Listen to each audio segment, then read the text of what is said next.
What's going on? This is Johnny from the Hangout Spot and Florida correspondent for the Boxing Voice, and I am here with Puerto Rican sensation, one of the best fighters in the 168-pound division, Bushwick, Brooklyn's own, which is my hometown, the chosen one, Edgar Berlanga. My brother, what's going on? Say it loud and proud, champ. Hello. That's what's up, man. I'm here with the chosen one, Edgar Berlanga, man. What's going on, champ, man? What brings you here to Orlando Boxing Club today? So we here, I got my brother fighting Pretty Boy Pablo.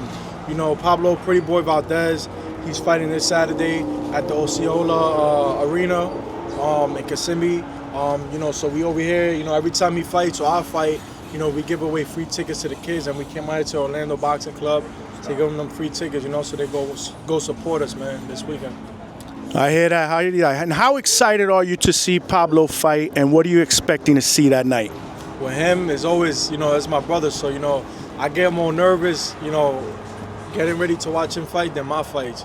My fights, I'll be zoned in, I'll be ready to go. With him, my stomach be twirling, I'll be having to do some diarrhea and stuff, I'll be shitting on myself sometimes. I'll be scared, not because I think he's gonna lose, just because, you know how boxing is, bro, it's just nerve-wracking. But, from him, I'm expecting fireworks this weekend, I'm expecting a knockout. I'm expecting him to go out there and do what he do best, you know what I'm saying? Catch that knockout, look good, excite the fans, and, come home with the win. I hear that, man. Speaking of mega fights, man, you are coming off a big one, man, against arguably the face of boxing, Canelo Alvarez, man. And I just want to congratulate you on your performance, man. Yeah, I appreciate it. Because let me tell you something. You know the deal. There was a lot of people hating on that fight, talking about, it wasn't going to be competitive and he was going to knock you out. And that didn't happen. And I knew that wasn't going to happen because I knew you weren't going to lay down. You were going to fight hard. And you faced some adversity in that fight as well. But talk to me about that experience fighting on that stage. And what did you take out of that experience? Now I consider myself, besides Canelo being at 168, I'm the guy at 168 now. You know what I'm saying? I'm the top dog. I'm the guy that everybody want. And, he knows it. He knows that night he passed the torch to me. It's about that time where he's about to head out, and I still want to run it back with him. You know what I'm saying? God willing, we can run it back next year. I think it's going to be a massive fight. The rematch is going to be even more crazy, because everybody is going to expect something amazing, something big. That experience with him is something that I needed. You know what I'm saying? I needed to face a guy like him to take me to that level. It was a great fight, man. I know that we went toe-to-toe for 12 rounds. You know what I'm saying? And nobody's doing that with that guy. Nobody's standing there. I was talking shit to him in the ring, round by round. Disrespecting him, and just fighting, man, and just going in there. That's why he gave me that type of respect. I went in there, I let my balls hang, and, I went toe-to-toe with him. But I feel like, that rematch is going to be something different. I feel like the second half of the fight, I started getting comfortable. I started playing around, I started dancing. I started, being myself. And I feel like the second fight, if that does come to play, I feel like it's going to be a different outcome. That was actually going to be my question. What would you do differently in a rematch? Rematch, I'm going to take it to him from the first round. There's going to be no way in. It's not going to be me going back. I feel like I was going back a lot. I was trying to, get him tired, try to do the rope-a-dope a little bit. Muhammad Ali did the George Foreman. But I didn't even know I was in the 12th round. I was just so locked in and enjoying the fight that my coach in the 12th round was like, yo, we in the 12th. You got to pick it up. I was like, fuck, But I see myself. The second fight, I see myself taking it to him. I already took his best shot. He can't hurt me. He can't do nothing with me. You know what I'm saying? It's just about me. Now I got to go in there and I got to put that pain on him. You know what I'm saying? I took his best, you feel me? And he still haven't got my best yet, And I feel like that second fight is going to be something good. No, I agree, man. You took his best shots, and you brought something up because anybody that knows boxing knows that he kind of took it easy on Munguia, but he didn't take it easy on you, man. And that's why you get more respect, bro, because you caught the best Canelo. I caught the best Canelo. I caught the guy that he wanted to take my head off. He didn't have sympathy for the way he did with Munguia or Charlo or any of those guys. You know what I'm saying? He was nice to them. For me, he came to fight, and that's what I wanted. I didn't want to get a half-assed Canelo. I wanted to get the full Canelo. I wanted to, like they were saying, poke that bear. I'm a bear too, and y'all seen it. You know what I'm saying? I wanted to poke that bear because I'm a bear. So that's what happened, and I caught the best of him that night. You know what I'm saying? And it was an amazing fight. Nah, you prove a point. You prove that you definitely belong on that level. So again, congratulations on that performance. But champ, are you the new face of Puerto Rican boxing? Absolutely, absolutely. I feel like there's nobody right now that's doing what I'm doing, the numbers that I'm doing, Listen, man, there's nobody that's exciting that they want to go see. You know, whether or not they hate me or they love me, they gonna still watch me. You know, I'm arguably the talk of the town right now. You know, when you mention Puerto Rico, you're gonna mention my name, Berlanga. You know, and I feel like right now I'm the only one right now that's really putting on. You know what I'm saying? These guys are not fighting big fights.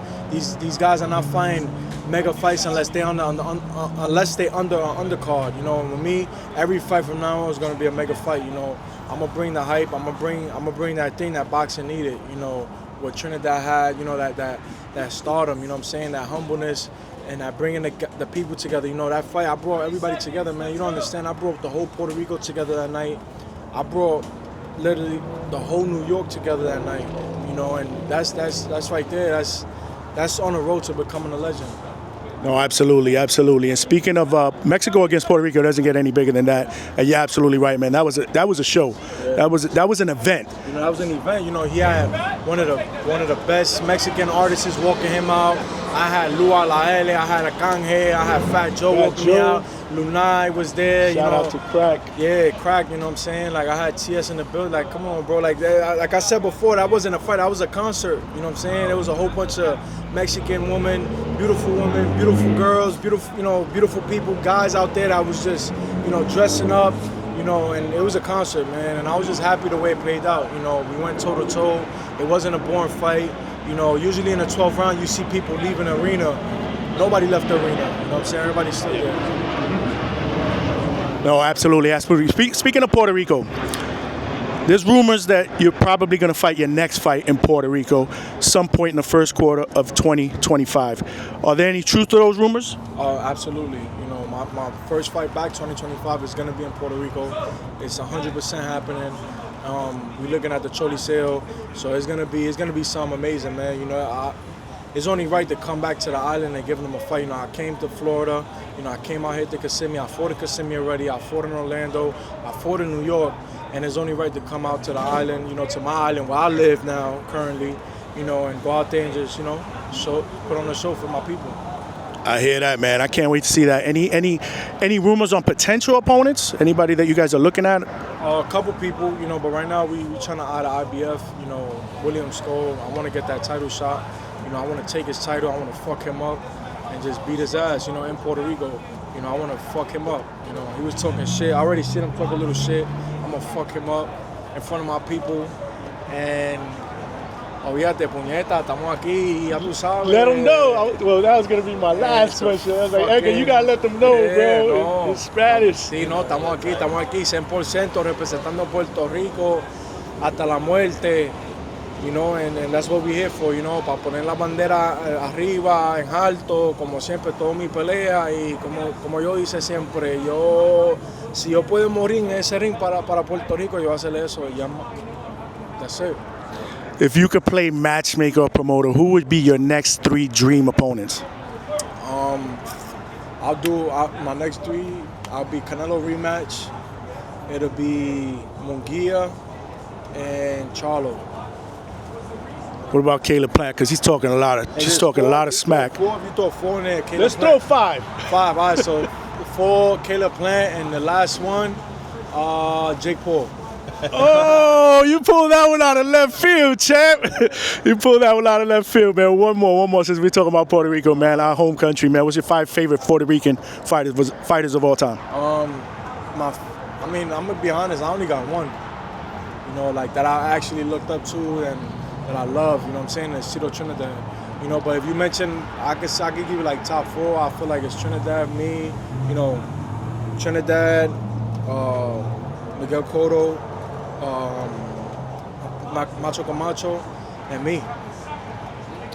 That's what's up, man. Legendary list, man. But, man, let me tell you something. This was awesome, and I appreciate the time, champ. You know, I'm a big fan. I'm always going to be a supporter of yours, and I can't wait to see your next fight. I'm probably going to pull up in Puerto Rico for that one. Oh, yeah, it's going to be a movie, man. That fight is going to be something crazy. I think this one, you know, Canelo was big, you know what I'm saying? Don't get me wrong, but now I'm in my island, so we're going to make this shit, we're going to make sure 100% it's going to be like a concert, movie style, knockout, big win, and if we fight for the title, we taking home the title, you know, and we're gonna do it in the house. Our hometown Bushwick, baby. They're always rooting for you, man. Let them know how you feel about them. Bushwick, man. I love Bushwick, man. Brooklyn. That's born and raised. You know, I was born in White Cove Hospital, man. And, you know, so listen, I have so much history in Brooklyn. It's crazy, you know. And I love my people in Bushwick, man. Brooklyn.